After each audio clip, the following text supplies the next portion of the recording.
Hello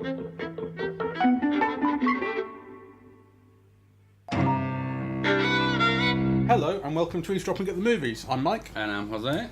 And we've come back from seeing The Rider, which is a contemporary western written, directed and produced by Chloe Zhao. Yes. Or Zhao Ting. I'm sure I'm pronouncing that brilliantly. Her name in the original Chinese. Oh. She's a Chinese director, writer and so on. And from what I can tell, this is basically a completely independent production. Or fairly independent, that it was only picked up at Sundance, I think. Yes. With a cast of non-professional actors. Yes. Playing all characters that share their names. Yes. For the most, or their first names at least, to make it easier. It's about a young bucking bronco rider, former, who's injured when he's thrown from his horse and it stamps on his head. Basically, Yeah. He starts off with. He's got a massive wound on the right hand side of his head, just covered up by gauze, and he's kind of picking at it. And he's obviously been he's a little bit slower and a little bit. It's rather like, remember Journeyman, the Paddy Considine film, where it starts off with him being grievously injured as a boxer, and then the film is about his overcoming that injury. There's some similarities to this, I think. A little bit. Some.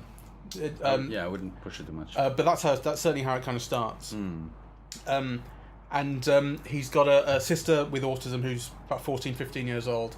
His dad doesn't take very good care of the family, kind of gambles. It's set in South Dakota in the Badlands, so it's kind of very sparse. Not very much grows there. Is it the Badlands? Yeah. You can tell is that Monument Valley in the background? I don't know where Monument Valley is. Isn't that Utah? I don't know, but it seemed to me that those steps, the kind of geological formations are kind of not iconic exactly, but I think they are iconic. Well, they're iconic if you recognise them, but I just mean the kind of they have a harshness and a kind of memory being what it is, but it very much reminded me of the landscape of John Ford westerns. Yeah, there's always a moment where they go through Monument Canyon. And it's very recognizable, and I mean, Monument Valley's in Arizona. It's in Arizona, okay. But it's similar. It has kind a of territory. similar kind of absolutely thing. That kind of real sparse deserts with no vegetation, no soil, kind of really harsh kind of erosion. Lots of grasslands though. So it's not grass, and they've been able to irrigate and farm, I guess, but still it's kind of sparse, right? Yeah, well, I didn't really have a very good time. I don't think it's that good. I think it's a film that flatters people who like to say they like good cinema. Do you know what I mean? Yeah. Like, I saw this wonderful film. I almost agree with you in the sense that it took me a while to get into it. Yeah. Right? Because initially all you could see is the faults. I thought, I actually didn't know that the film was being played by non-professional actors. And I just thought, oh my God, why are they being so opaque? And, and of course it turns out they're being opaque because they can't act, But on the other hand, I think that there was something kind of... There's something very kind of honest and heartfelt. Yes, and you get a sense of the people through the silences, and actually through, things are revealed that are not instantly legible on a face, And actually, you've got to get used to kind of making sense of somebody being recessive and withdrawn and not speaking very much. Yeah, I think the film kind of gives you a little bit of room to do that. I warmed to it, even though initially I was very irritated again, almost by everything. I was very irritated by the characters. Not knowing that the sister was autistic and on the spectrum. I was kind of initially irritated by the representation of that character, right? I thought, does she need to use that voice? So, and actually his best friend, you see the footage, and I thought, my God, initially I thought, how did they get an actor to look like that and then look like that? What makeup must they have used? And of course you realize, well, no, it's a real person, and actually this is what happened to him, and he's now in a home, his throat is disfigured, and all of that is it's his real friend. Yeah. So, and actually, I think the film makes excellent use of that, you know.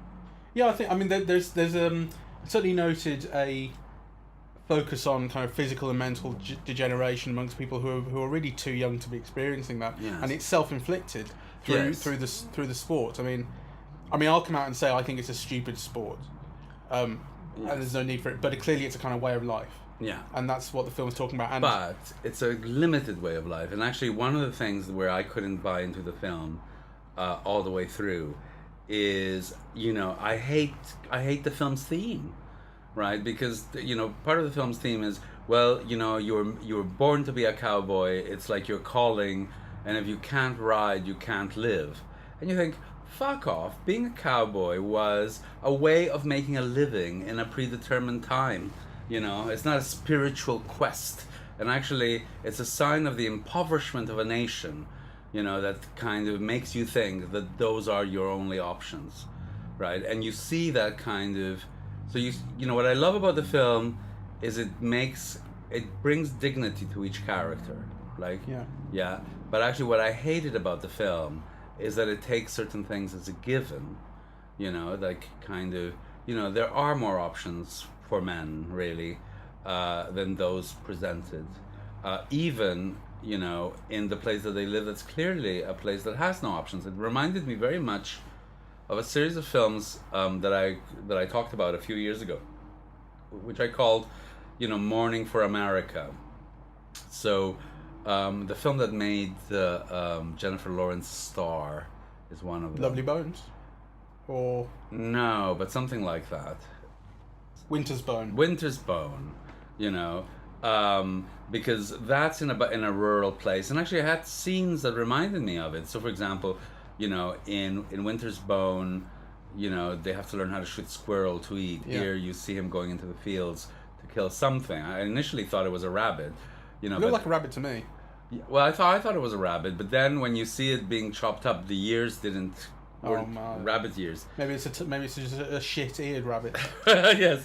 Anyway, it had kind of a lot of similarities, right? And so, you know, you have this young man who can no longer be bronco ride, and he kind of accepts that. But then he also learns that he won't be able to even ride. So, you know, he's got no education. So really, the only options that he has is, you know, to work at. They give it a different name, but it's kind of like a Walmart, right? Kind of, you know, that's Dakota Martin. Yeah, and all around him you see all the detritus of American culture, right? So you have like these rusty cars in the middle of a field, car cliches parts everywhere. Well, I find it very cliche, and also the bit where he's working in the supermarket is something of a staple for me of kind of contemporary westerns, where it's like the contemporary western has something about living in the past about it, like acting like classic western sort of male heroes and whatever, and then you get that contrasted with the kind of harsh strip lighting and order of the supermarket. Like it's an image that you see. I feel like I've seen that before a lot. Yes. And it feels like such a cliche to me. Always working in a supermarket. Oh, it's not what he wanted. Oh, it's the you know, what modern America butting up to the nostalgia of. But I think it's a problem with America, and I think it is a problem with the film. You know, so this whole thing about being a hero, and the obvious thing, you know, if you're a poor person who's in danger of losing their trailer, what the fuck do you care about being a hero? Like, you know, you've got bigger problems than whether you fail to be a hero or not to be a hero. You know, it's not a Star Wars film, right? So I didn't buy into that. However, the film has extraordinarily beautiful things. You know, I think all of the moments of training the horse. Oh yeah. You know, I think they're fantastic. I mean, the horse wrangling is spectacular. It's a thing of beauty to see. They've managed to get some of the most uncooperative horses in all of cinema, but you can tell the guy knows what he's doing, and they've spent time. Like, I mean, at first when I didn't know he was a non-professional actor, I thought some magic has gone into doing this because you genuinely see a very, very uncooperative, hostile horse being broken.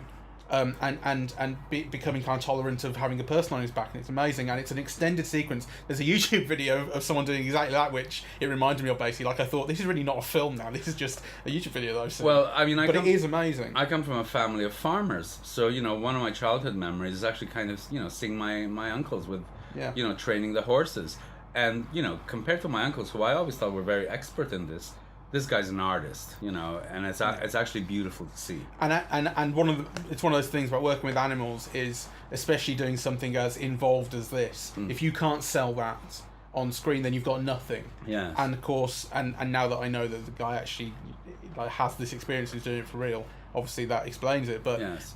when I didn't know that, I was hugely impressed with how brilliant it was, and it's I suppose it's not that it's less impressive now that I know the guy has that actual experience. It is still very impressive, but I suppose that it's like explaining a magic trick. Like now that I know this information, it is a little bit less magical.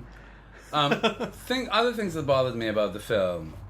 So to be honest, let's just be clear that unlike you, I did end up liking it very much, and it did move me, and actually it has kind of a Grandma Moses quality about it, right? It's very sparse, kind of, almost like, that picture of the couple with the pitchforks in front of the barn. American Gothic. Yeah, it has that aspect to it for me, but it also it has a dignity about the characters and the landscape, and it renders them, I think, there's a stoicism and a sparseness that I find quite beautiful. I found that hugely cliched as well. I mean, the shots very early on of the kid sitting on the steps on his own in the middle of nowhere, just with a horse maybe. Just, God, every film of this nature has something about isolation and being completely separate from the rest of the world and just being on your own. I thought, God, I've seen this, and so many shots are so beautiful. But I challenge you to go into that landscape and not come out with beautiful shots. No, I agree. Actually, I didn't like the cinematography at all. Yeah. I mean, all that jumping camera at some point, I thought, why, right? And it kept going in and out of focus, right? But then I imagine that a lot of the film was captured rather than shot, so the going in and out of focus kind of makes sense. There were interesting things for me. So, for example, it's the second film that we've seen recently where young men, like the American Animals is the other one that I'm thinking about, don't have their mind on sex. So here's this 20-year-old, right, who's trying to think of what to do with his life, and so the choice is he can't do what he always expected to do, what he's good at, and he finds that at the age of 20 already, he's got decreasing options, and he's got this lovely relationship with his sister. He's got kind of a fraught but also kind of loving relationship with the father. We can talk about that because I think we might disagree.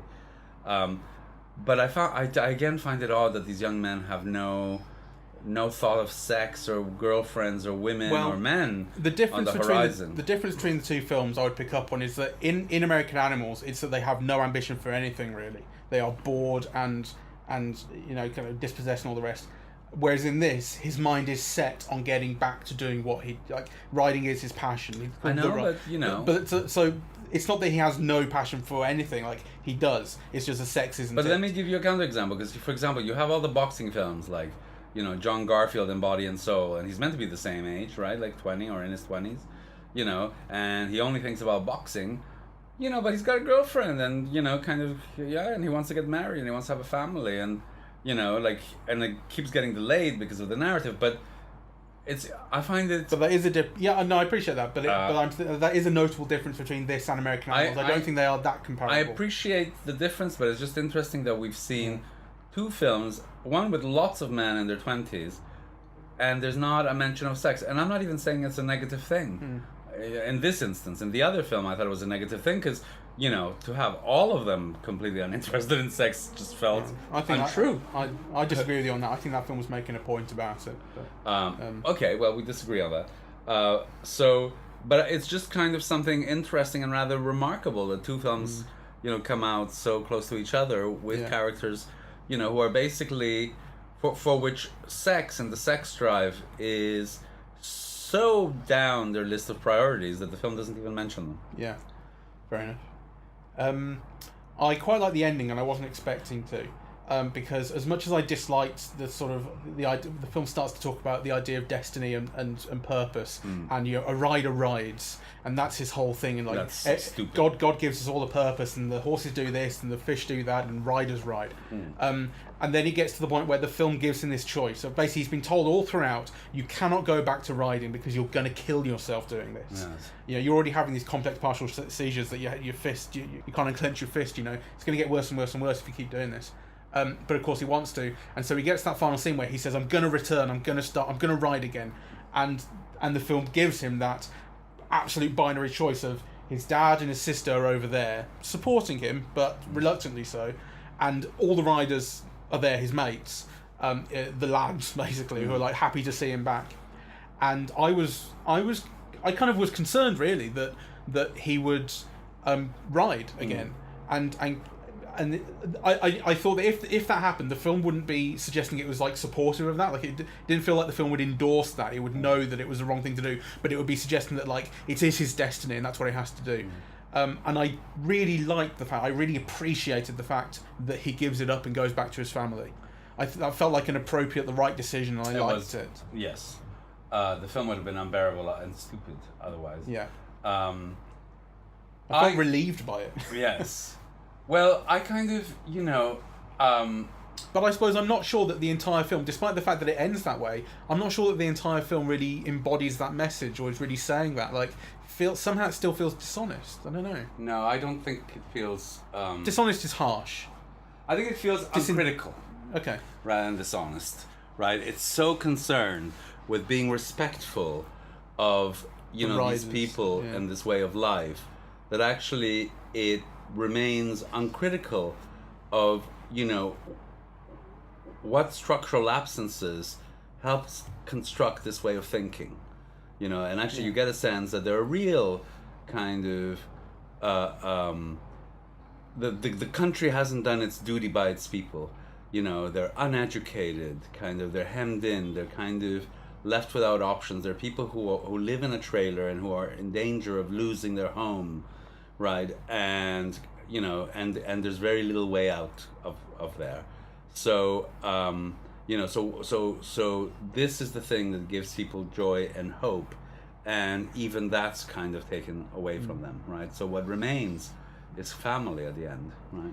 I didn't like the dedication.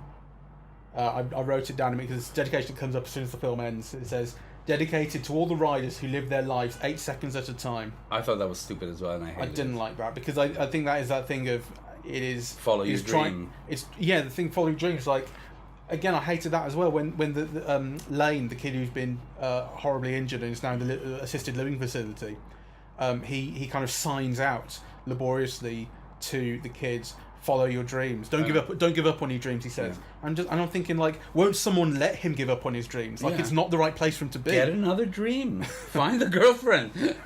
Anyway, we've got to end here. Yeah. So I did like it very much, and I would recommend that people see it. It has incredibly beautiful moments, though I think it's a very flawed film. I think it's pretty but inconsequential. And if you're the kind of person who wants to show off about the film that you've just seen that no one's ever heard of, then you should definitely see it. Okay. Goodbye.